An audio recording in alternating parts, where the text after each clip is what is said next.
Moi j'ai une CX que j'ai achetée neuve en 1983 et que je conserve, qui n'est pas encore en collection, mais je me pose la question de savoir si je dois la passer en collection ou pas. J'ai la réponse parce qu'il y a deux solutions. Je peux la garder avec la carte grise actuelle et l'assurer en collection, ou je peux très bien effectivement passer en carte grise collection, qui nous donnera peut-être des avantages en termes de circulation que je n'ai pas aujourd'hui. C'était important de venir et d'entendre des professionnels pouvoir parler des lois concernant les véhicules de collection. En 2040, on n'aura plus le droit d'avoir de véhicules à combustible. Comment ça jouera sur les véhicules de collection, mais voilà. Bon, on a encore 20 ans, hein. Oui, on a encore 20 ans, moi je serai mort. Oh, peut-être pas quand même. Donc vous n'êtes pas collectionneur, mais vous aimeriez bien le devenir, c'est ça? Voilà, c'est ça, ouais. Et qu'est-ce que vous avez en tête comme véhicule? Alors la DS, la Citroën DS, la DS spéciale Super 5.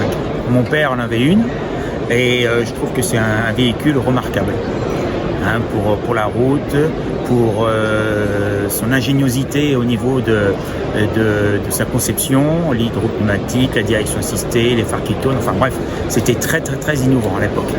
J'aurais voulu un peu plus sur justement sur l'hydraulique de la voiture, enfin du modèle que j'ai choisi, la Citroën DS, j'aurais mieux apprécié. Là c'était en général c'était du classique, donc bon, ça rafraîchit un peu bien sûr la théorie et puis ce qu'on savait. Ça m'a apporté des réponses et de l'expérience et ça m'a permis de savoir où chercher. J'avais une petite idée en tête, mais ça m'a permis d'avoir une idée de quoi faire vraiment méthodiquement pour redémarrer mon véhicule. Ouais. C'est une Triumph Herald Brit 1360, donc c'est un véhicule anglais de 1968 qui est équipé d'un moteur de Triumph Spitfire MK3.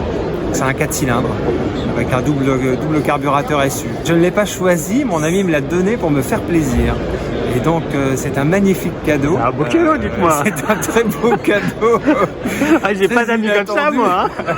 Ah oui, qui m'a offert ce véhicule. Il a plusieurs véhicules et il me l'a offert entre mon anniversaire qui est au mois de novembre et Noël. Donc un magnifique cadeau. Beau cadeau. Leur problématique, c'est souvent l'absence de papier ou de certificat et les procédures à suivre pour pouvoir immatriculer leur véhicule.